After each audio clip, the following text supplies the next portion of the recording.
Sziasztok, jó estét kívánunk! Ismételten, most már itt immáron másodszor a vendégeink Jakus Béla és Fülöp Tibor.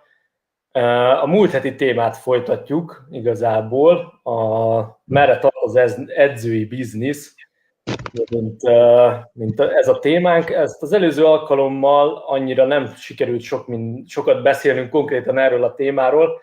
Nagyon sok kérdés érkezett, illetve számunkra is föl volt írva egy csomó téma, amit át kéne beszélni. Hát nem jutottunk a végéig, úgyhogy nem is tudom azt, hogy a következő egy órában a végére érünk, de hogy megteszünk ezért mindent, vagy hát ebbe az irányba megyünk, ez egészen biztos. Úgyhogy én titeket ismételten köszöntelek, Tibi és Béla.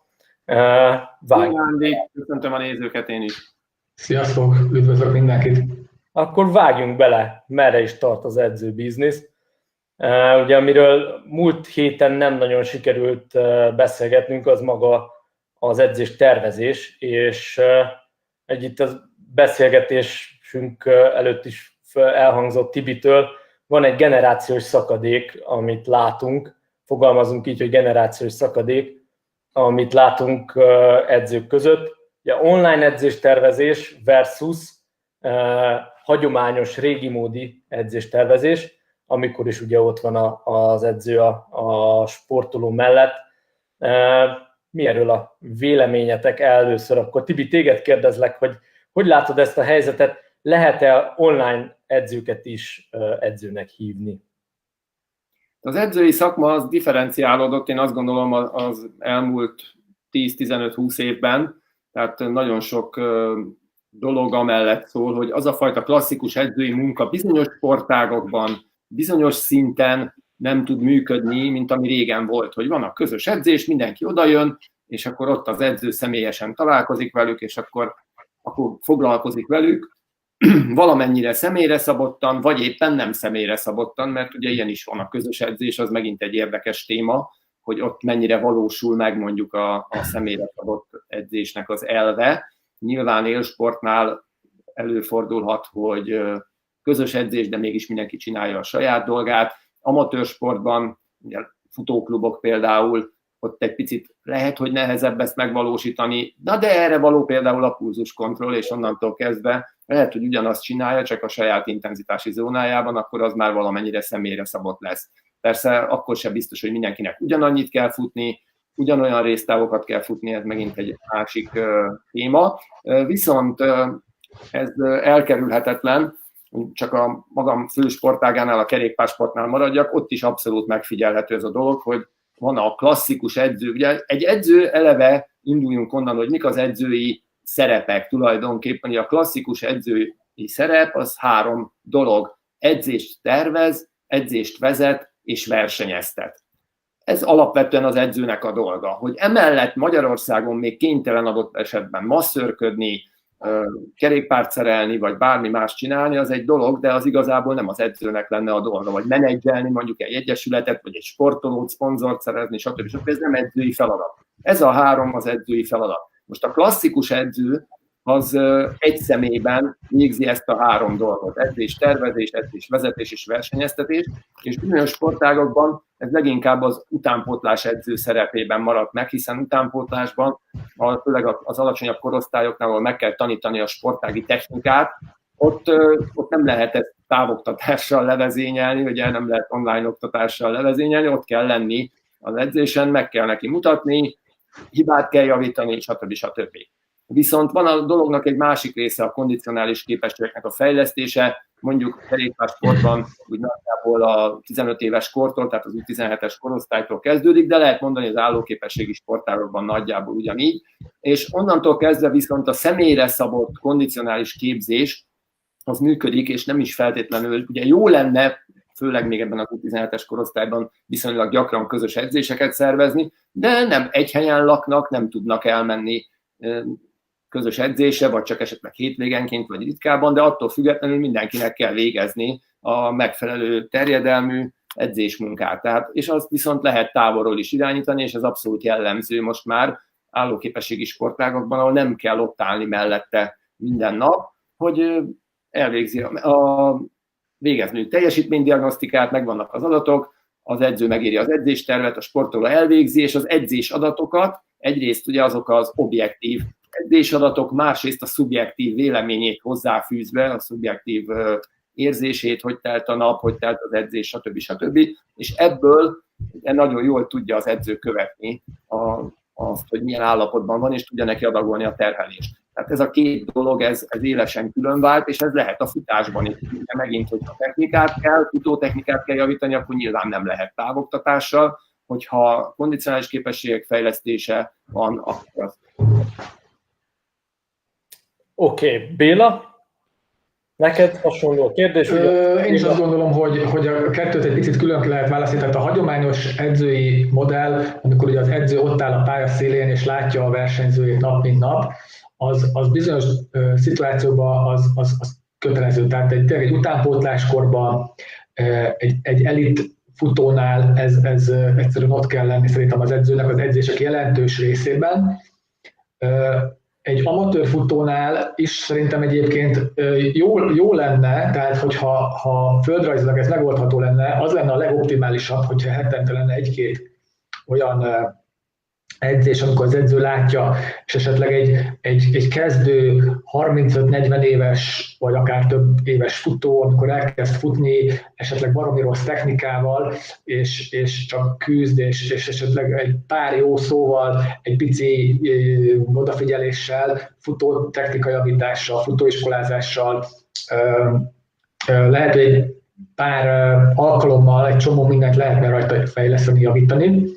Nyilván itt a két vonal, tehát a hagyományos és az online edzéstervezésnek ugye megvannak tehát megvan, hogy miért is áll egy picit szembe. Én azt látom, hogy azok a régi vágású edzők és a régi vágású futók, akik úgy készültek, hogy nem volt ilyen pulzusméregetés, meg wattmérés, meg ilyen dolgok, azok nagyon-nagyon borzalmasan jó eredményeket értek el, és ugye a mai futók, mai atléták ugye bármilyen módszerrel is készülnek, de felhasználva egy csomó új edzéselméleti dolgot, nem nagyon javítják meg azokat a régi eredményeket, régi csúcsokat. Most nem akarok belemenni, hogy milyen számokba, de hogy talán ezért is egy pici ellentét, hogy nem sikerül azt mondani, hogy na hát ez a módszer, hogy teljesítménydiagnosztika, mérjük a laktátot, különböző módszereket, akár wattot, és nem egyértelmű, hogy és nem azért, mert a módszer lenne rossz, hanem más dolgok miatt. Nem lehet az, hogy kisebb a merítés? Tehát, hogy mondjuk adott esetben 10-20-30 évvel ezelőtt egy atlétika OB-n voltak 100-an, most csak mondtam egy számot, mert fogalmam sincsen, megmondom őszintén, most meg vannak 10. Tehát, hogy nem lehet ez, hogy kisebb egyszerűen a merítés ezekből vagy ezekben a számokban? Mit gondolsz? Biztos. Tibi? Abszolút, ez is benne van. Ugye régen hát nem volt ennyi elterelő dolog a világban a gyerekekre, hát ez egyébként lerágott csont, tehát, hogy sokkal kevesebb gyerek megy sportolni például. Még az olyan sportágokban is, mint mondjuk a labdarúgás. Ugye régen nem volt más, mentek, aztán fociztak, futottak, ezt csináltak, vagy éppen kerékpároztak. Hát a kerékpárban ugyanez van. Régen sokkal több gyerek ment le kerékpározni, a versenyeken is sokkal többen voltak, sokkal nagyobb volt a merítési bázis, illetve hát államilag finanszírozott volt a háttér, tehát tulajdonképpen jobb lehetőségekkel bírtak az egyesületek. Ez abban a korban volt, működött, de akkor is volt sporttudomány, hát azok a sporttudományos ismeretek akkor is léteztek. Egyrészt ezeknek egy bizonyos szintje, ugye laktátmérés, meg stb. Keleti blokkban a sporttudományi kutatások azok magas szinten voltak, a legálisra gondolok, most nem az illegálisra, mert tudjuk ugye, hogy az is, de az egy másik történet. Gyakorlatilag a pulzuskontrollnak is akkoriban kezdték el az alapjait megteremteni, például MDK-ban. Úgyhogy Magyarországon is volt egyébként laktátmérés is, az idősebb edzőgeneráció is elmondja, hogy ők is használtak ilyen módszereket, tehát ez nem teljesen újdonság azért, hogy a sporttudományt azt az edzői munkában használni kell. és be kell építeni a felkészülésbe. Aki nem használja rendelkezésre álló eszközöket, mert azt mondja, hogy nekem erre nincs szükségem, meg stb. Hát akkor az egy bizonyos százalék fejlődési lehetőségtől megfosztja magát. Egyébként érdekes szót mondtál, figyelemelterelés. Nekem erről rögtön beugrott egy néhány, hete, hónapja olvasott cikk tenisz kapcsán, már nem is tudom, már talán Djokovic nyilatkoztat, de nem esküszöm meg rá, ami a cikk azzal foglalkozott, hogy Nadal, Federer, Djokovic, hát vagy laza nettó bő 10 éve uralják a teniszmezőnyt, és hogy miért nincsenek fiatalok, és hogy talán Djokovic nyilatkozta, de nem esküszöm meg rá tényleg, azt mondta, hogy nagyon sokaknál azt látja, hogy ott a telefon, és már kattan rá, és nem tud egy meccsre koncentrálni, nem tud úgy teniszezni, mint kvázi a régi vágású teniszezők. Úgyhogy nekem a figyelemelterelésről ez is beugrott, hogy sok felé terelődik tényleg az embernek a figyelme, és sokkal nehezebb a mai világban arra a feladatra koncentrálni, ami ott van, és egyébként ezt így az amatőr sportban abból a szempontból is észreveszem, és látom, hogy a kütyüfigyelés az nagyon durván túl lehet tolni, és az sem feltétlenül megy a sport teljesítménynek a javítására. Én ezt sosem értettem egyébként, hogy miért kell állandóan az órát nézegetni. Tehát vannak, akik azt mondják, hogy jó, ez a pulzusmérő, ez hülyeség, mert azt állandóan azt nézegetni, meg stb. Nem kell azt állandóan nézegetni. Ez furcsa. Tehát persze mindent túl lehet tolni nyilván, de az nem azt jelenti, hogy nem kell használni pulzuskontrollt. Abszolút. Neked erről, Béla, kütyüfigyelés, mik a tapasztalataid? Hát valaki túltolja egyébként, és tényleg a legkisebb adatokat is azt gondolják, hogy a futók, hogy hihetetlen jelentősége van, és egy picit nagyobb jelentőséget tulajdonítanak, mint valójában. És tényleg ezzel kapcsolatban tényleg azt lehet mondani, hogy a régi iskola, amikor tényleg nyomták és egymást húzták, és igazából a húzóerő és a fejlődésnek a mikéntje az abból fakadt, hogy hihetetlen motivált sportolók többen, nagy csapatban edzettek együtt, és húzták egymást. És ebből a szempontból nem biztos, hogy ez ugye mindenkinek megfelelt ez az edzésmódszer, az az edzésmennyiség, az az edzés intenzitás, de ha sok futó van egy csapatban, abból egy-kettő biztos, hogy ki fog nevelődni, aki nagyon jó lesz, és lehet, hogy a többi pedig más módszerrel szintén elérhetett volna még jobb eredményeket, de ők valamiért nem fogják elérni, mert lehet, hogy nekik az nem volt optimális az a felkészülés. És ezekre azért segítenek a mai vívmányok, a 21. század, és itt jön be az, hogy igazából, amit te is mondtál, Tibi, hogy az online edzéstervezés, most ezt hívjuk adatelemzésnek, meg hívjuk úgy, hogy kütyükkel fölvesszük az edzésnek az adatait, és ezeknek az értelmezése, ez igazából tökre kiegészítés, tökre megfér amellett, hogy az ember ott van a pályán, és csak a stoppert, idézőjelben csak a stoppert nyomja, és elmondja, hogy gyorsabban. Hát, hogy ez így tök... Hát ez nem az ellen van, tehát igen, ez a probléma. Gyerek egész lesz ettől az egész. Igen, tehát egy olyan edzőnek, aki klasszikus edzői munkát végez, ott ugyanúgy meg kéne jelenjenek ezek az eszközök a munkájában, aki egy élsportolóval, egy élversenyzővel egy az egyben dolgozik, és ott van minden edzésén adott esetben, ott ugyanúgy kéne használni ezeket az eszközöket.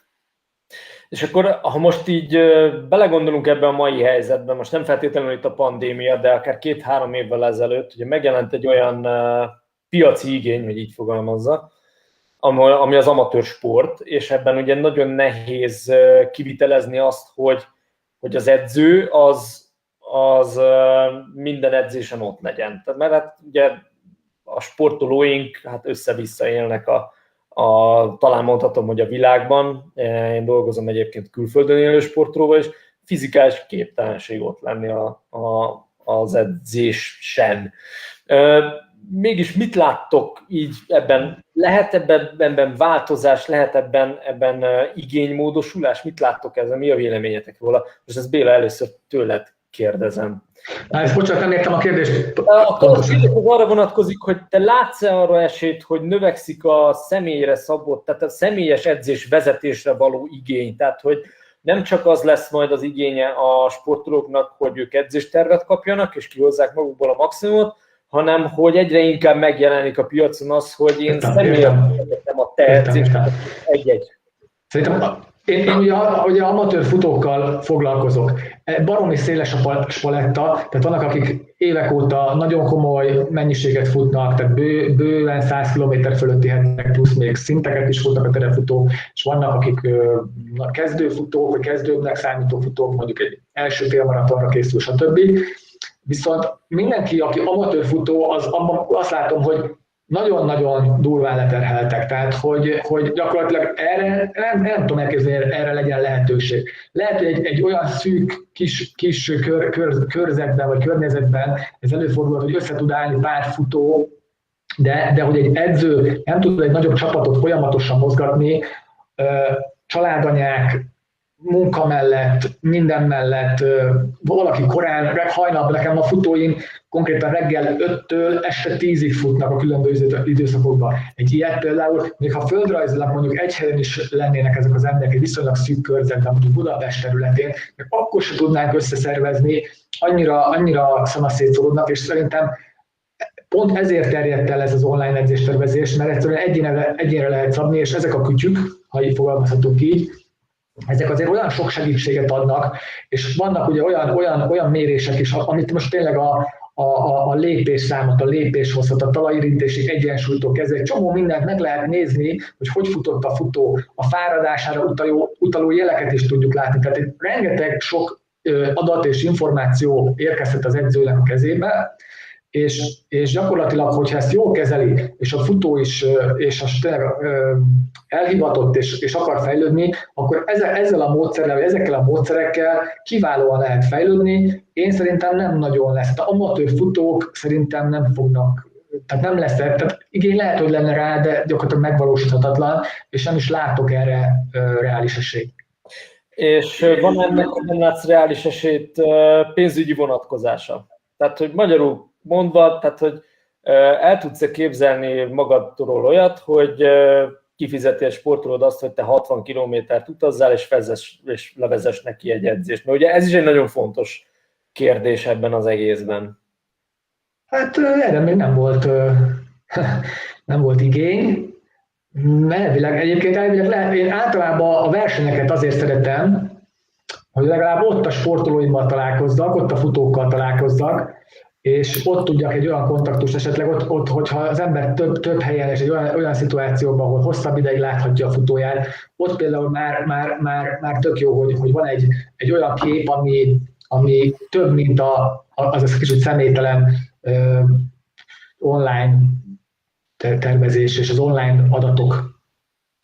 Tehát én nem tudom elképzelni, hogy 50-60 kilométert rendszeresen az ember. Lehet, hogy egyszer, ha valakinek lenne rá igénye, és valamit úgy gondolnám, hogy mindenképpen ezt meg kell nézni, akkor igen, de valószínűleg ez nem megoldható.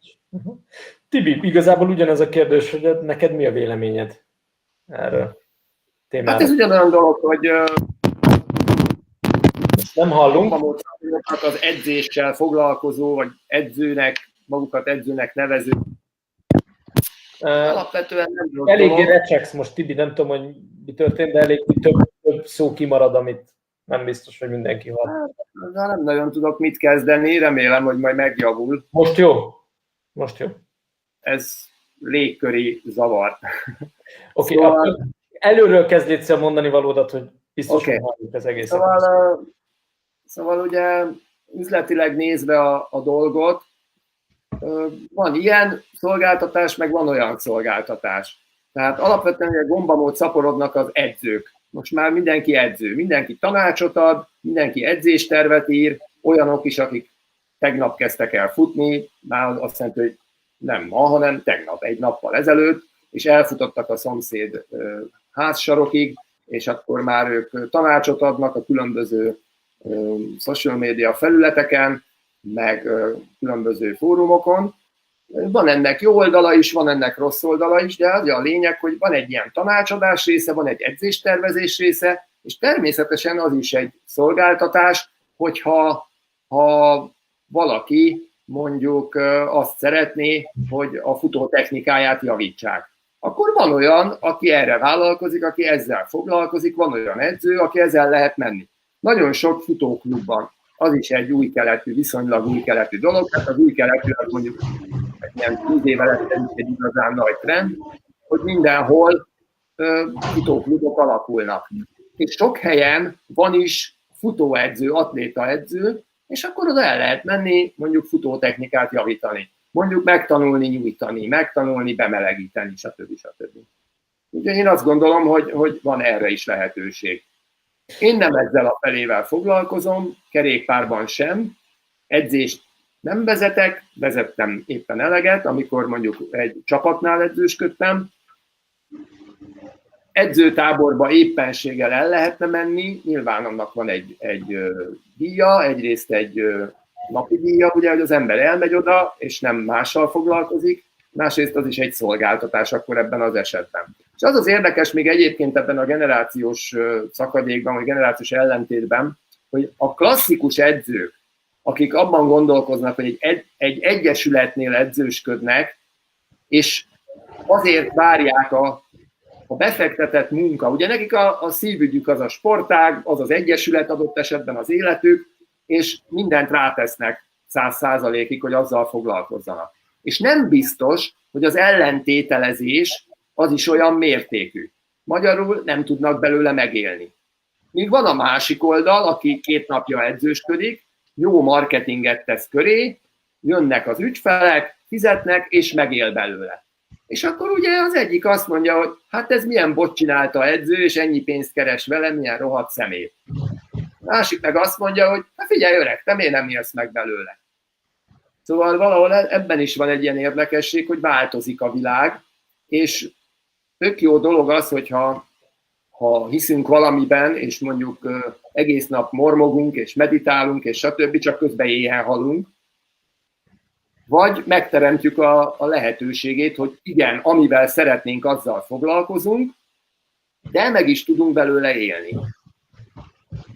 Igen, hát az egy elég fontos dolog, én azt gondolom, hogy mindenki számára, hogy amivel foglalkozik, abban meg is tudjon élni, és ne csak a hobbiának éljen. Mert azt szoktam mondani, hogy a boltban a pénztárnál sem szokták megkérdezni azt, hogy ma mennyi jót cselekedtem, hanem azt szokták mondani, hogy egy kérdést szoktak feltenni, kártya vagy készpénz. Úgyhogy más kérdéssel én még nem találkoztam pénztárnál. Igen, de olyan is elképzelhető, hogy egy edző, úgymond edző, az csak a hobbija az edző, tehát van neki polgári normális állása, és mondjuk foglalkozik 1-2 tanítvánnyal, vagy lemegy esetleg egy futóklubba, ott esetleg tart egy edzést, teljesen vagy ingyen, vagy valami baráti alapon, nem feltétlenül ebből akar megélni, csak szereti a sportágat, szereti a közeget, akar egy kicsit segíteni, és ilyen is van a Tokiáról. És ilyen megoldásnál is találkoztam már egyébként kifejezetten jó edzőkkel, és direkt használom ezt a szót, hogy edző, aki ezt kvázi hobbiból csinálja, és le a kalappal előtte láttam szakmai munkát tőlük, inkább így mondom, és abszolút le a kalappal előttük, tehát hogy nem feltétlenül kell ezeket az embereket elítélni azonnal, mert ők nem főállású edzők, és senkit egyébként. Ja, nem, a profizmus az nem ott kezdődik, hogy megfizetik. Persze. Az egy dolog. Ha valamit elvállalok ingyen, akkor profi módon meg kell csinálni. Ha nem tudod ingyen, akkor büdös, hogy hát jó, hát kis pénz, kis foci, ugye, akkor nem kell elvállalni. Hát, hogy igen, itt találkozni kell az egyéni igényeknek a sportolói igényekkel. Egyébként a témához kapcsolatban érkezett egy kérdés Anikótól, és akkor ezt így be is dobnám, hogy mennyire találkoztok olyan visszajelzésekkel szakmán belül, vagy futóktól, hogy tömeges edzéstervet kapnak, és nem személyre szabottan. Picit mielőtt konkrétan erre a kérdésre válaszolnánk, az érdekelne a véleményetek, hogy lehet-e odafigyelés mellett nem személyre szabottan dolgozni. Tehát, hogy odafigyelsz a sportolóra, és nem személyre szabottan csinálod az edzéstervet. Béla, először még. Hát, ha nem személyre szabott egy edzésterv, az nagyon-nagyon hamar ki fog bukni, hogy ez nem jó. Mert pont ugye volt az előző téma, hogy ha valaki nagy csoportban dolgoznak, és egymást húzzák, stb., ott se biztos, hogy mindenkinek jó lesz az edzés, de úgy, hogy online mondjuk megkapja mindenki egy sablon edzéstervet, vagy nagyon hasonlót, az biztos, hogy nem lesz jó mindenkinek. Folyamatosan változnak a napi körülmények. Tehát én is úgy dolgozok, hogy nincs olyan hét, nincs olyan nap, hogy ne kelljen újra tervezni, egy picit belenyúlni, jön egy kicsit pici borulás valami miatt, kimarad 2-3 edzés, van egy pici betegség, van valami kicsit dolog történik, állandóan újra kell tervezni. Tehát ezt nem lehet sablon szerint. Hogyha sablont kap egy futó, annak nagyon nagy szerencséje van, hogyha azzal sokáig tud fejlődni. Valószínűleg szerintem akkor, ha kezdő, akkor tud vele sokáig fejlődni, és nem jön közben soha semmi, tehát nem jönnek közben olyan dolgok, amik megakadályozzák az ő fejlődését.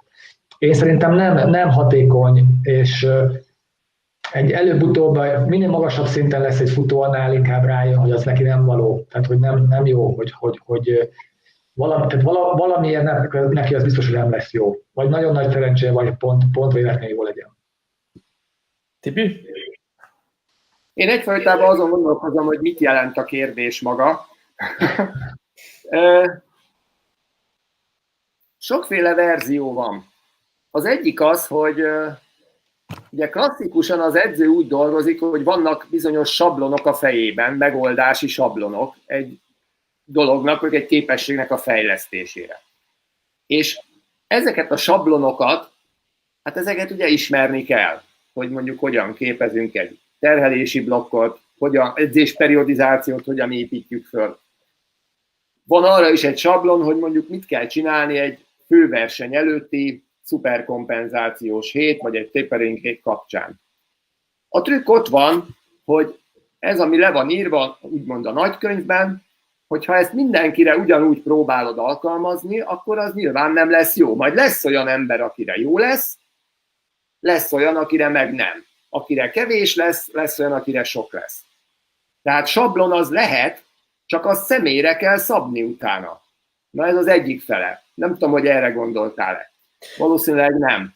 A másik fele meg az, amikor valaki személyre szabott edzést hirdet, foglalkozik 10 emberrel, 20 emberrel, és mégsem személyre szabott edzéstervet, hanem egy sablon edzéstervet küld ki, és amikor véletlenül a sportolók megnézik egymás edzéstervét, mert ilyen is van, akkor kiderül a turpisság, hogy ugyanazt kapták. Hol gyakori ez? Olyan edzőknél például, akik maguk is élsportolóként tevékenykednek még, tehát magas szintű edzésmunkát végeznek. És amikor ott van mondjuk edzőtáborban, és megcsinálja a napi 5-6 óra edzését még egy kerékpáros, vagy egy triatlonos, majd másnap is lesz ugyanennyi, akkor nem biztos, hogy még az edzéstervekkel fog olyan nagyon személyre szabottan bíbelődni. Például. Na ebben az esetben van ilyen. De azt gondolom, ez előbb-utóbb az emberek eldöntik, hogy nekik erre van szükségük, vagy esetleg másra. A kérdés, hogy jól látom, az volt, hogy tömeges edzéstervet kapnak az egyének, és nem személyre szabottan. Tehát a tömeges edzéstervben akkor úgy érti, hogy megkapja 20-30-50-100 futó ugyanazt az edzéstervet. Hát az már egy másik szint, igen. Én most azt mondtam, hogy ott nyilván lehet olyan, hiszen azt egyszerűen lehet automatizálni, jaj, de jó, megy ki, ez egy automatizált marketing gépezet. De mondom, én direkt mondtam ezt a példát, hogy ha valakinek csak 10 embere van, vagy 15, vagy maximum 20, ott ugyanez előfordulhat egyébként. Nem tudom, hogy tudja-e az edző, hogy mit jelent az, hogy személyre szabott edzés egyáltalán. Na ez lett volna egy következő kérdésem, pontosan egyébként a témához kapcsolódóan még én annyit tudok hozzáfűzni, hogy én egyszer egyébként próbáltam, tehát volt 2 triatlonosom, akikkel Nagyatádi Ironman utáni, pihenő utáni alapozó első hét. Hát mondom, jó, hát most mit jelent? Mind a 2 visszajött pihenőről. Fogtam Ctrl-C, Ctrl-V. Tehát mi volt benne? Fussák 2x 40 percet, volt egy laza bringázás, meg 2 laza úszás, 2 könnyű erősítés. Körülbelül ez volt az edzés. Nem mondom, ezt én kipróbálom, hogy meddig lehet ezt csinálni. És megcsináltam, hogy Ctrl-C, Ctrl-V Training Peaks-ben. A következő héten már ugye úgy dolgoztam, hogy ugye már néztem az előző heti eredményeket, beszámolok, mit tudok csinálni, hogy alakul a következő hetem, és így tovább. Megcsináltam a Ctrl-C, Ctrl-V-t a második hétre is a két sportolónál, majd a második sportoló, aki megkapta a másolatot, annál így elkezdtem kicserélgetni az edzéseket, hogy de ez ide neki nem jó, az oda neki nem jó, igen, de ezt a múlt héten nem tudta megcsinálni, és így rájöttem, hogy ez kész, ez esélytelen. Tehát, hogyha te odafigyelsz tényleg a sportolóra, és tényleg az ő igényeit szolgált ki, akkor esélytelen az, hogy Ctrl-C, Ctrl-V alapból, hogy a végeredmény is ugyanaz legyen. Mert az olyan lehet, hogy Ctrl-C, Ctrl-V, és még utána ide-oda módosítok, de az már akkor egy személyre szabott dolog. Nagyon egyszerűen elválik a dolog egyébként, nagyon hamar. Amikor egy pihenő időszak után elkezdődik az alapozó edzésmunka, az előkészítő periódus, akkor lehet, hogy egy hétig, lehet, hogy 2 hétig teljesen hasonló edzéseket kap két azonos szinten lévő, azonos korosztályú sportoló, és utána lesz kiesett egy edzés neki, már ketté is vált a dolog, de egyébként két hét után általában külön is válik egyébként is. Tehát nem tudsz olyan lépésekbe haladni, nem olyan blokkokat tudsz összerakni, de ettől személyre szabott, mert nagyon-nagyon sok minden figyelembe vesz. Igen. De egyébként nálam is van olyan, hogy nagyon hasonló szintű futóim, akik mondjuk ugyanarra a versenyre készülnek, ugyanazokra a versenyekre készülnek, most mondjuk legyen terepfutóverseny, ugyanúgy kell őket formába hozni, ugyanakkor kell a csúcsformájukat elérni, és ugye nagyon közel vannak egymáshoz teljesítményben, terhelhetőségben, sok egyébben is, és emiatt nagyon hasonló edzésterveket kapnak, de már ott is vannak eltérések, mert valakinek nem jó ugyanaz, teljesen ugyanaz, biztos, hogy nem lesz jó. Tehát egyszerűen nem lehet, még azoknál se, akik tényleg 5-10 percen belül beérnek egymáshoz képest egy 6 órás versenyen. 10 perc van az egyiknek 2x10 perc, a másiknak 4x5 perc. Nem ugyanaz. Igen. Ugyanannyi volt az intenzív szakasz. Igen. Ugye ez olyan, hogy egyébként edzés módszerekben sem igaz ez, tehát bejött ez a polarizált edzés, ugye néhány éve megjelent, mint fogalom, és egyre inkább elterjedt, és ez sem működik mindenkinek. Tehát, hogy annyira szép ez a dolog, hogy ami az egyiknek nagyon-nagyon-nagyon bejön, hogy kétféle edzés van, ugye az egyikben megdöglünk, másikban meg lazán megyünk sokat, és az egyiknek ez nagyon-nagyon jó módszer, addig a másik ezzel marhára nem tud fejlődni, mert egyszerűen annyira leamortizálja magát az intenzív szakaszokon, hogy kész. Tehát, hogy... Vagy egy picit sérülékenyebb az izomzata. Ha futóról beszélünk, most a bicikli az egy picit más téma, de a futásnál például a nagyon intenzívekben azért nagyon benne van a sérülés veszély, és nagyon sok futót nem lehet úgy nagyon intenzíven futtatni, mert különösen ez a korosztály, ez a 40-50 körüli, azért ezt már nem lehet szétnyírni, vagy nagyon nem mindenkit lehet úgy meghajtani, ahogy a polarizált edzés modell mondjuk. Na de azt sem kell bevezetni, hogy azt mondjuk, hogy ennyit, és akkor odaugrunk föl. Tehát aki kezdő, amatőr, hobbi sportoló, ott a köztes szürke zónákban is kell, hát hiszen fokozatosan hozzá kell szoktatni. Tehát nem lehet az, hogy a 2-es zónából megyünk egyből az 5-ös zónára, hanem ott még van közte 2 lépcsőfok, akkor azt valahogy érinteni kéne, hogy a szervezet hozzászokjon. És akkor visszakanyarodva az eredeti kérdésre, mennyire találkoztok olyan visszajelzésekkel szakmán belül, vagy futóktól, hogy tömeges edzéstervet kapnak az egyének, és nem személyre szabottan? Tehát találkoztok-e ilyennel? Igen. Én is hallottam már ilyet, sőt hozzám is olyan futó, akinek ez volt a problémája az előző edzőjével, hogy nagy iparba kapta az edzéstervet. Nem volt rá odafigyelve, nem fejlődött úgy, ha fáradt volt, nem vették észre, stb. De most igazából nem szeretnék ebben nagyon belemenni, nehogy edző kollégák megsértődjenek, vagy úgy gondolja valaki, hogy máson köszörülnénk a nyelvünket, de van ilyen akkor. Tehát van ilyen, és nyilván a versenyzők, a futók nem buták, nem hülyék, észre fogják venni nagyon hamar, hogy ez az ő számukra nem jó.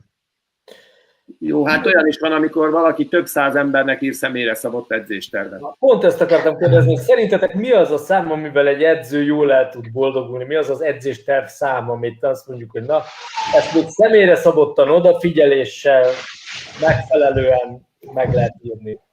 Tehát a főállásban ezzel foglalkozik, tehát semmi más nem csinál mellett. Ezzel foglalkozik, ebből él.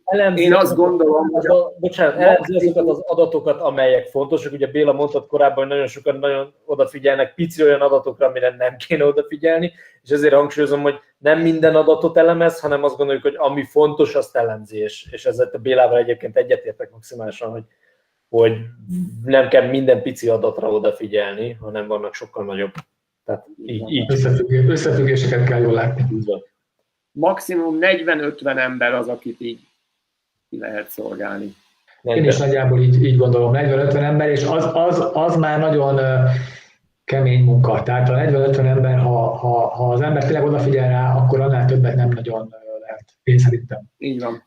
De lehet többet is, akkor viszont arra az már nem személyre szabott. Azt már nem hívhatjuk így szerintem. Tehát a 100, vagy nem tudom, 100 vagy 200-ot mondhatok, Nándi? Nem tudom már milyen magas számot mondod. Az szerintem lehetetlen. Az lehetetlen. Én egyébként itt egy picit nem értek veletek egyet. Én azt gondolom, hogy egyébként egy nagyon jól szervezett edző akár 60-70 emberrel is el tud boldogulni, de ezt körülbelül olyannak gondolom, mint hogy 3 órán belüli maratont is lehet futni, vagy 2:30-on belüli maratont is lehet futni, csak nem mindenki tud. Tehát, hogy az nem megy mindenkinek. Tehát, hogy a 40-50 ember, az azt gondolom, hogy én is ezt gondolom, hogy ez egy olyan szám, amit egy megfelelő edző, egy jó edző odafigyeléssel jól meg tud oldani. Azt gondolom, hogy viszont, hogy vannak olyan, vagy lehetnek olyan szakemberek, olyan edzőkollégák, akik akár 60-70 emberrel is ugyanezekkel kritériumok mentén tudnak együtt dolgozni, csak hát ez erre nem képes mindenki. Tehát, hogy... Igen, lehet, hogy ügyesebbek, hatékonyabban, igen, elképzelhető. Kivétel mindig van, ugye lehet, de azt gondolom, hogy arra nem lehet általánosítani, szóval inkább... Nem ők vannak többségben, én is ezt gondolom. Hogy igen. Ez így van. Jó, tehát akkor így személyre szabadságot, akkor ezt a témát így kitárgyaltuk, én azt gondolom, és akkor viszont itt ennek az üzleti vonatkozását, ha már bizniszről beszélünk, mit láttok így a piacon, mi a véleményetek? Fizetnek-e azért többet az emberek, hogy azt érezzék, hogy ők valósan személyre szabott figyelmet és edzéstervet kapnak? És ha igen, és itt jön a kérdésnek a nehezebb része, akkor szerintetek mennyit? Jó kérdés. Hát szerintem pont azért fizetnek, tehát mi, akik ezzel foglalkozunk, és vannak futóink, tanítványaink, akik fizetnek, azok azért fizetnek pont szerintem, mert látják, hogy oda van rájuk figyelve, tehát odafigyelünk rájuk. Az teljesítményüket követjük, a fejlődésüket, esetleges nem fejlődésüket, visszaesésüket, betegségüket, bármit észrevesszük, reagálunk rá. Ha valami problémájuk van, meg tudják beszélni. Szerintem pont erről szól ez a dolog. Az, hogy mennyit lehet ezért kérni, ugye ha az ember kicsit tájékozódik és nézelődik, hogy milyen árak vannak, milyen összegek vannak tényleg nagyon sok 10 000 forintos edzéstervezési díjak is. Én szerintem ezt nem lehet meg erre úgy válaszolni, hogy ez sok vagy kevés. Ezt mindenki eldönti, hogy neki az megéri-e. Lehet, hogy akkora húzónév elkezd dolgozni a szakmában, aki egy hihetetlen nagy eredményt mondjuk letett, és ő mondjuk sokkal többet, akár dupláját vagy 3-szorosát is elkérheti, mint az edző, aki hogy mondjam, nem akkora név a szakmába, vagy nem olyan jól marketingeli magát, nem akkora a reklám értéke, vagy nem is tudom, hogy lehet, hogy után fogalmaztam, de értitek. Úgyhogy szerintem erre nincs jó válasz, hogy mennyit lehet elkérni, mert láttam óriási, tényleg több 10 000-es számokat is, itt Magyarországon nyilván, amit nyilván mindenki el kell döntse, hogy neki az beleférhet. Mindenért annyit lehet elkérni, amennyit fizetnek érte. Hogyha amögött van valós tartalom, de marketinggel nagyon sok mindent el lehet adni, egy darabig. Aztán, hogyha nincs mögötte valós érték, akkor egy idő után kiderül róla, hogy hát ez azért ez inkább csak duma volt, és akkor úgy megkopik az értéke ennek a sztorinak. Ugye a marketing is tanít sok mindent, meg a vállalkozási ismeretek, ugye kell csinálni olcsóbb csomagot, közepes csomagot, meg drága csomagot. De abban szolgáltatni is kell. Tehát ez a lényeg. Tehát kiírott, hogy mit tudom én, 10 000, 15 000, meg 20 000, most csak mondtam valamit, ennél sokkal nagyobb lépések és nagyobb számok is lehetnek. Akkor, ha azt mondod, hogy a 15 000-ért ezt adom, a 20-ért meg azt, akkor a 20-ért azt adni kell. Most vannak olyan edzők, akik azt mondták, hogy nekem ugye a megélhetésem az egy ekkora összeg, azt össze lehet szedni úgy is, hogy 50 embert edzek és ennyiért, meg úgy is, hogy 10 embert edzek, az ötöd annyi probléma, ötöd annyi felelősség tulajdonképpen, de azt nem ennyiért, hanem ennyiért. A pénz ugyanannyi, csak sokkal kevesebb emberrel kell dolgozni, ami azt is jelenti egyébként, ez nem csak az edzőnek jó, ez az ügyfélnek is jó, mert ő vele viszont nagyobb összegért sokkal-sokkal komolyabb, akár napi szintű kapcsolat van. Most nem az, hogy bekopogtat reggel nála, és akkor elkíséri mindenhova napközben, de ha minden nap beszélnek mondjuk online vagy telefonon, adott esetben ott van az edzésen is, ha megoldható persze. Tehát ez is létezik a világban is, mindenhol, ez teljesen normális dolog. Most, hogyha valakinek van olyan hírneve, van olyan szakmai múltja, hogy eleve nem 10 000 forintról indul, hanem 20 000-ről, és nem 20 000 lesz a legdrágább csomagja, hanem 50 000, vagy 100 000, és azt valaki megveszi, lelke rajta. Ha azért olyat tud szolgáltatni, van, aki ezt kifizeti, szerintem teljesen rendben van. Igen, azt hiszem, erre szokták mondani azt, hogy az ár az az összeg, amit maximum kifizetünk egy bizonyos dologért. Ugye, és az innentől kezdve mindenkinek egyéni, hogy ki mit fizet ki egy szolgáltatásért, és elégedett ezzel a szolgáltatással. Közben meg ugye mit vár ettől a szolgáltatástól, és nagyon egyéni. Tehát tényleg van, aki csak azt várja, hogy foglalkozzál vele, tehát hogy végre valaki megkérdezi, hogy vagyok. Vagy ugye itt látom a kérdést, hogy mondjuk kiértékeli a versenyt. Másik edző meg még annyit sem mondott, hogy gratulálok, vagy de jó, hogy végigmentél. Van, aki csak egyszerűen arra vágyik, hogy foglalkozzanak vele. Van, akit ez nem érdekel. Van, aki arra vágyik, hogy kapjon egy olyan edzéstervet, amitől ő fejlődni fog. A kettő, ha együtt van, lehet, hogy az meg egy harmadik embernél, meg azt kell, hogy az a kettő együtt legyen. Igen, itt át is akartam kötni a beszélgetést erre a következő kérdésre, annyival kiegészítve, hogy jöhetnek ám a kérdések, tehát kérdezzetek nyugodtan így témába vágóan, hogy merre tart így az edző biznisz. Ugye most próbálunk nagyon fókuszáltan erre figyelni. Na, tehát akkor olvasom akkor a kérdést, hogy dolga egy edzőnek értékelni egy versenyt a sportolójának, főleg célversenyt. Ti szoktatok-e? Igénylik-e a sportolók? Mondhatom? Persze. Hogy nem? Bocsánat. Szerintem kötelező. Anélkül nem értékelik a versenyét a futónak, a sportolónak, hát azt mondjuk gratulál neki, hát a gratulációt az nem kell, az bárki tud gratulálni.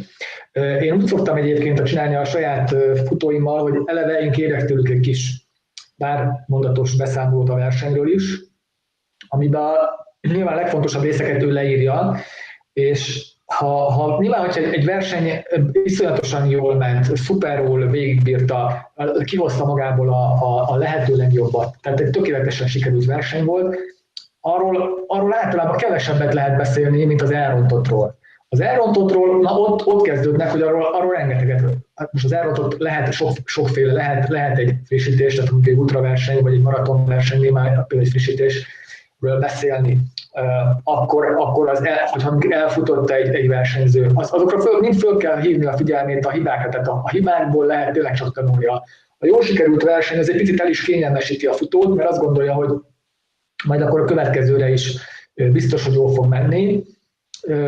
esetleg nem kell annyira koncentrálni, nem kell odafigyelni. Én például, ha mondjuk most ultraversenyről beszélünk, én például mindig azt kérem, hogy írják le a versenyzők, írják le a futóik, hogy pontosan mivel frissítettek. Ha lehet, akkor azt is, hogyha valaki nagyon precíz, hogy mennyit ivott, tudja-e, hogy ugye fél literes kulacsokról beszélünk, tehát általában viszonylag könnyen követhető, mennyit evett, esetleg mennyi szénhidrátot, meg elég sokan például kiporciózzák maguknak a kis izóporokat, a géleket számon tartják, hogy mennyit ettek meg óránként, és ugye ezeket visszanézzük, és ugye utána erről reagálok. Tehát, hogyha látom, hogy hát figyelj, csak 25 grammot ettél meg a 6 órás versenyen, hát nem csoda, hogy 3 óránál már csak gyalogolni tudtál. Most nyilván direkt egy ilyen szélsőséges példát mondok, de hogy igen, tehát abszolút a versenyről, ha egy edző nem megy bele a részletekbe és nem értékeli ki, az egy óriási hiba, hiszen a továbblépést hiúsítja meg, tehát a fejlődést hiúsítja meg, és a következő versenyét is esetleg elronthatja a futó, ha elrontott versenyről volt szó. Hiszen nem tanul belőle. Egy ilyen elrontott mennyiben szoktál változtatni mondjuk az edzésprogramon, ha mondjuk egy sportoló azt mondja, hogy hát ő szerintem most az edzés terv volt a rossz, és emiatt ment rosszul. Ezt hogyan szoktad fogadni ezeket? Találkoztál-e már ilyesmivel?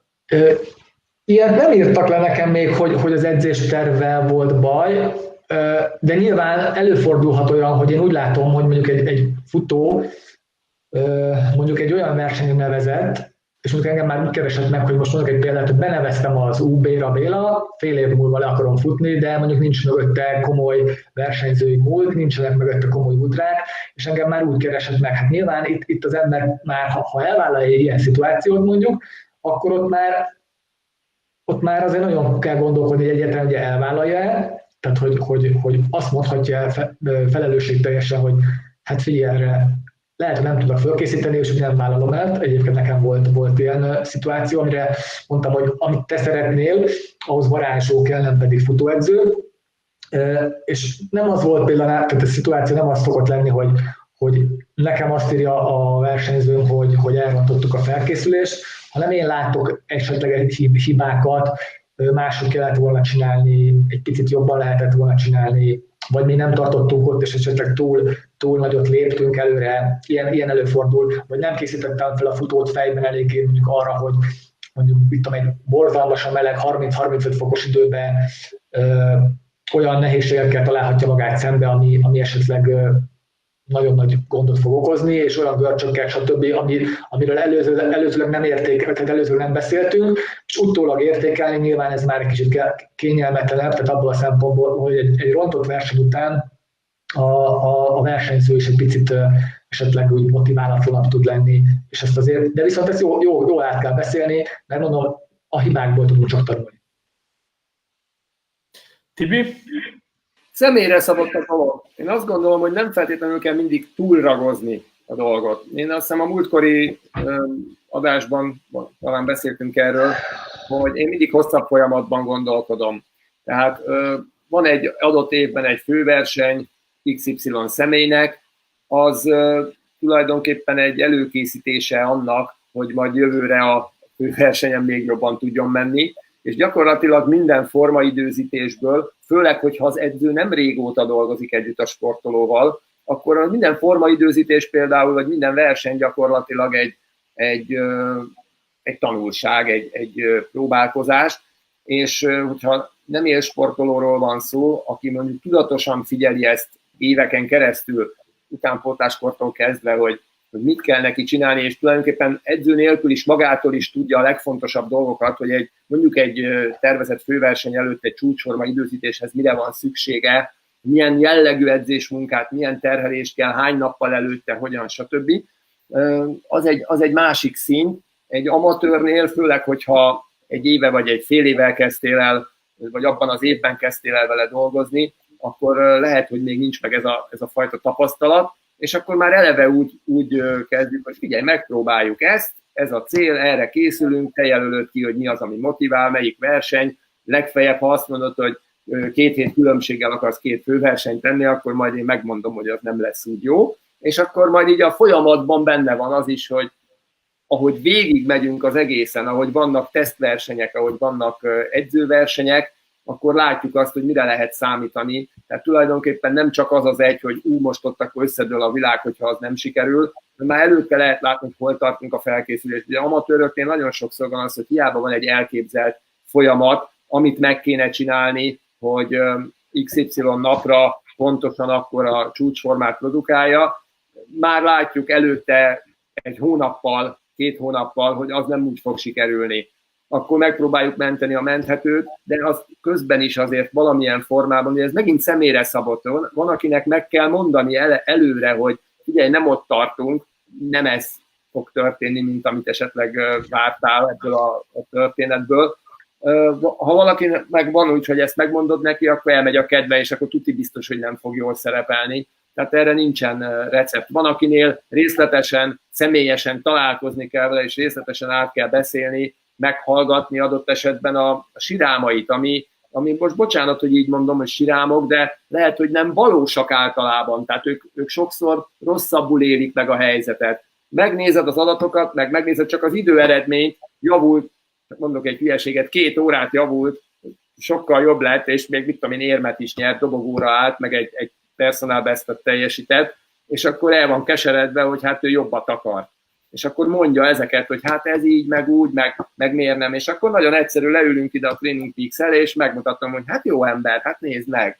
Hát itt kimaradt 2 hét, ott kimaradt 1 hét, itt a tervezett 5 edzésből 2 tudtál megcsinálni, stb. Tehát ilyen formán meg kell mindig találni azokat a tényezőket, amelyek az adott versenyeredményt okozták.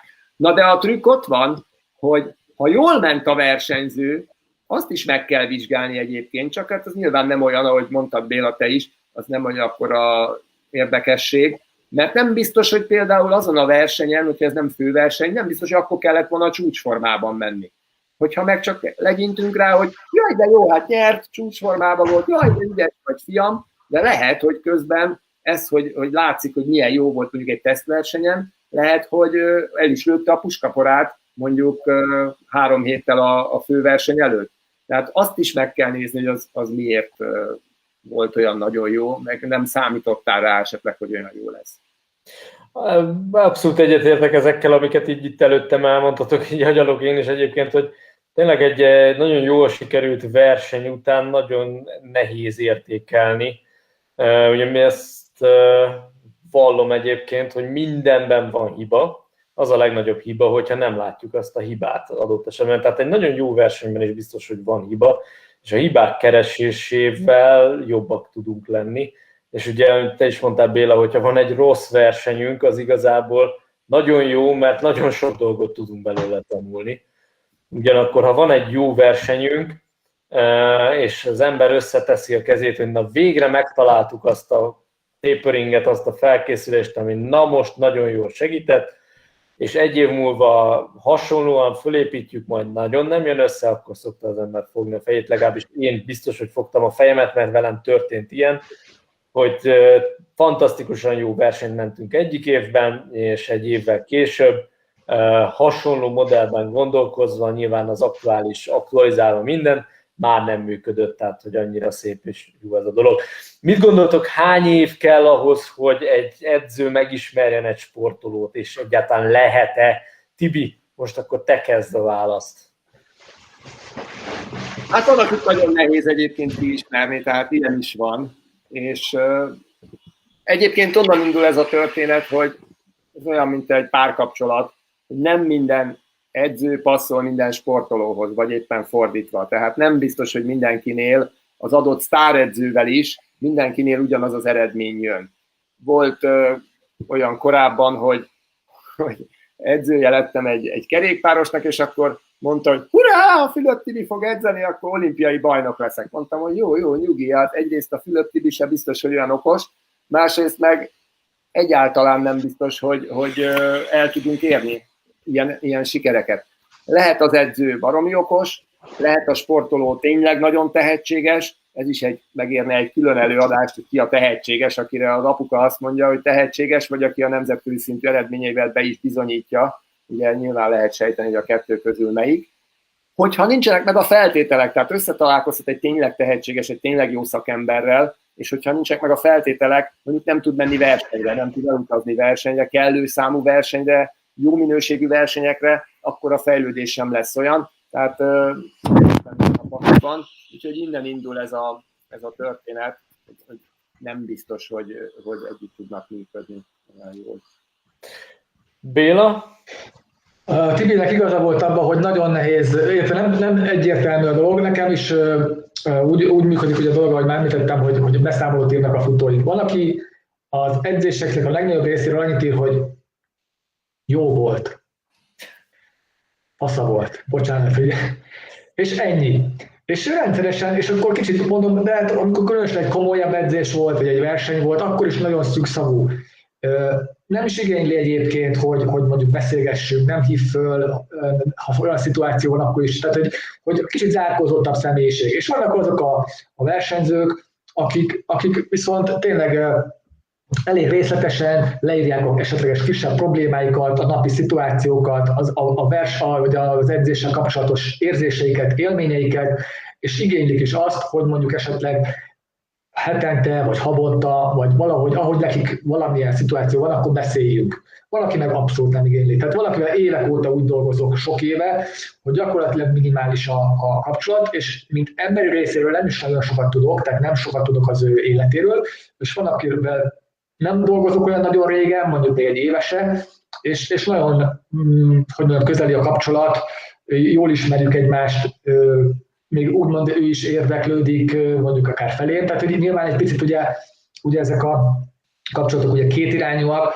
tehát hogy mennyire nyílik meg az edző felé, akár csak az edzés, vagy a versenyekkel kapcsolatos leírásokba, vagy beszámolókba, vagy pedig esetleg a magánéletében, tehát mondjuk leír egy olyan szituációt, hogy mit tudom én, éjszaka 3 órát aludtam, mert a gyerek egész este sírta. Nyilván nekem ez egy tök jó információ, hogyha ez rendszeresen előfordul, vagy beteg voltam, és ezt valakinek nem írja le, mert volt egyébként olyan is, hogy elteltek hetek, és láttuk, hogy a sportolónak a teljesítménye romlik, és nem tudtam igazából, meghallgattam a fejemet, nem tudtam, aztán rákérdeztem, és kiderült, hogy itt egy komoly magánéletbeli válság volt, és egyértelműen annak a számlájára volt írható a teljesítmény romlás, és hogyha ezt én nem tudom, akkor sokkal nehezebb dolgom van edzőként. Tehát, hogy amilyen emberek vagyunk, ahogy a Tibi mondta, hogy valaki passzol az edzőihez, vagy az edző passzol hozzá, ezt nem tudom, hogy lehet mondani,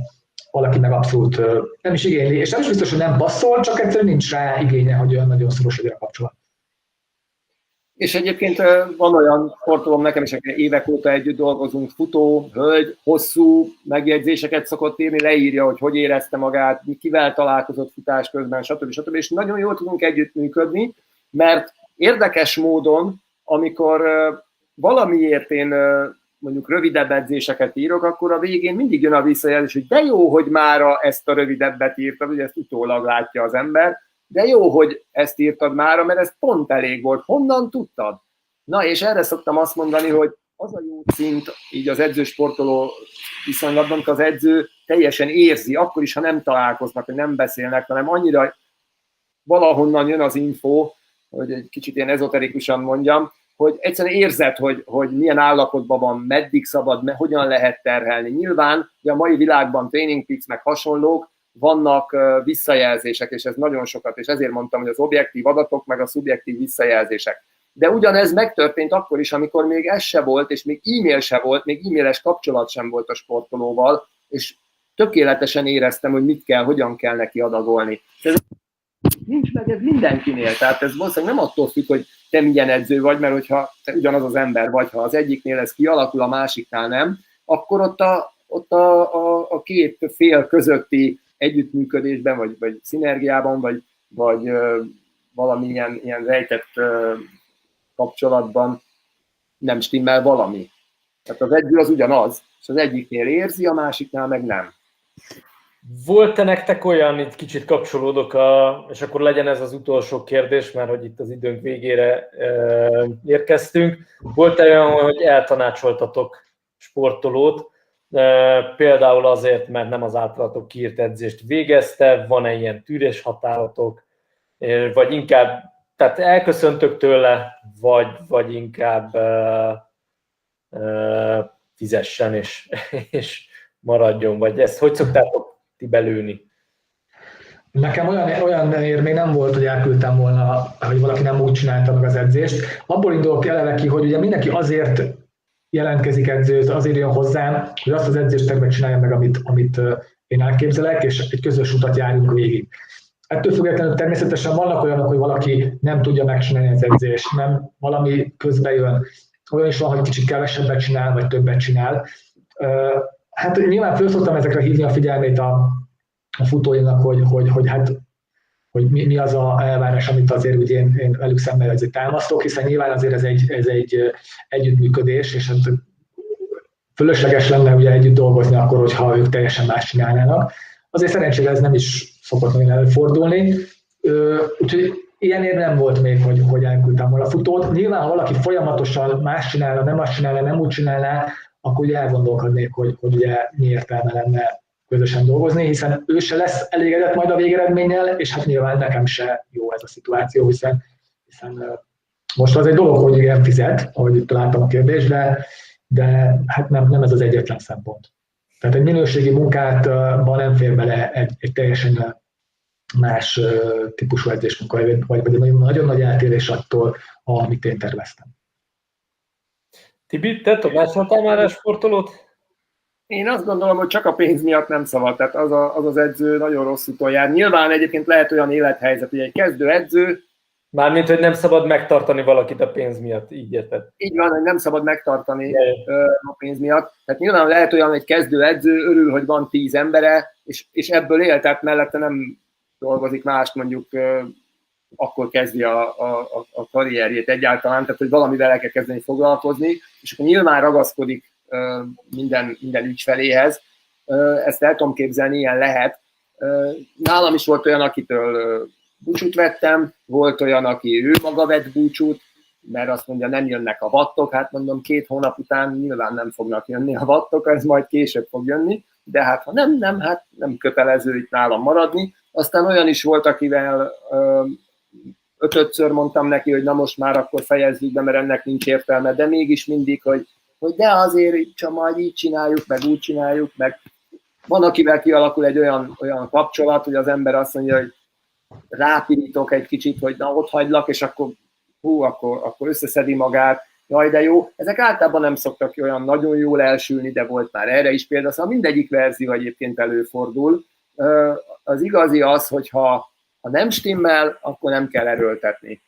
Hát ez ugyanaz, mint a párkapcsolat. Tehát ami nem megy, azt ne erőltessük, mondta állítólag Lenin, ebben nem vagyok biztos, de a lényeg az, hogy nem kell haragudni, tehát arra sem haragudtam, aki csak úgy ott hagyott szó nélkül, egyszerűen csak nem értettem, hogy eltűnt a szürke szamár a ködben, és 2 hónappal később írt egy levelet, hogy mit tudom én, mi történt vele, de nem jöttek a wattok, mondtam, hogy oké. Na szóval ilyenek vannak, mindegyik verzió előfordul, mindig meg kell próbálni kihozni a legtöbbet, hiszen eleve azért van az edző, hogy hozzásegítsük a sportolót a elérni kívánt céljai megvalósításához. Tehát nem a magunkat akarjuk előtérbe tolni, hanem a sportolót akarjuk segíteni.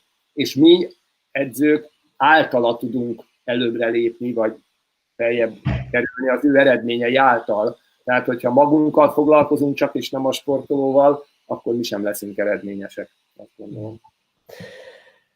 Hát így magához a témához, ugye én is azt tudom mondani, hogy nekem is voltak olyan sportolók, akikkel nem úgy ment a közös munka, ahogy én azt elterveztem, és személyes beszélgetéseknél mindent is megígértünk, és aztán mondjuk egy Facebook bejegyzés, Instagram poszt, sőt, azt hiszem, valami ilyesmi is volt, onnan értesültem arról, hogy elsőként, hogy hát ő marhára nem az edzést futotta, amit én kértem tőle, és egyébként egy hete beszéltünk meg, vagy 2 hete.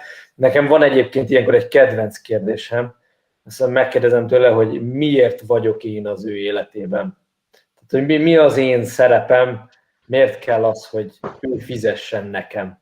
És én egyébként ezt úgy kezelem, hogy én elviszem addig, hogy én visszajelzést adok, hogy ennek nincs értelme, szerintem ez így nem jó, nem működik, javaslatokat adok, hogy ennek hogyan kéne megtörténnie, vagy közösen kitaláljuk ezeket a javaslatokat, de én ezt azt gondolom, hogy alapvetően a sportoló dönt, hogy ő ezt, ahogy ezt te is mondtad, Tibi, hogy egyszer ragaszkodik az emberhez, és lehet, hogy neki csak a figyelem kell, és ő ezért van itt.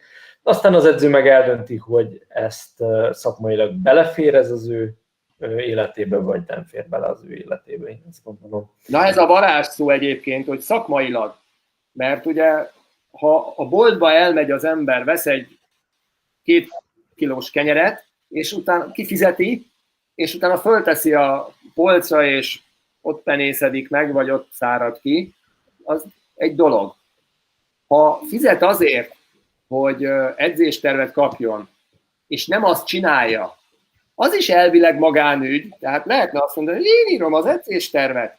Ő nem azt csinálja, hát az ő dolga, ő fizet, ő tudja, hogy hogyan használja föl. Na de nem teljesen így van, mert amikor meg nem fog jól menni, tehát nem jön az eredmény, akkor meg majd azt mondja, hogy hát hülye az edzőm.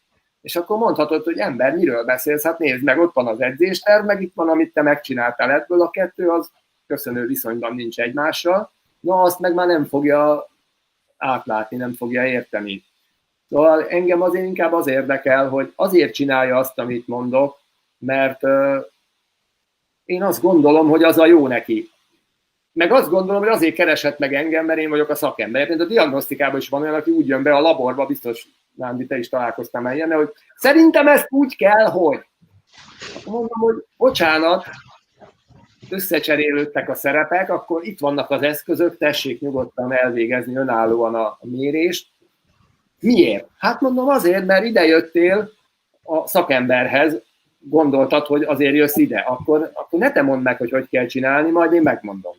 Oké, rendben. És akkor onnantól kezdve rendben mennek a dolgok. Na az edzés ugyanez a helyzet, hogy nem lehetne úgy, meg stb. Nyilván meghallgatja az ember, meg kell hallgatni, és akkor elmondom, hogy figyelj, ez nagyon jó, én nem így dolgozom, pont. Ha nem működik az, ahogy én dolgozom, akkor van sok másik kolléga.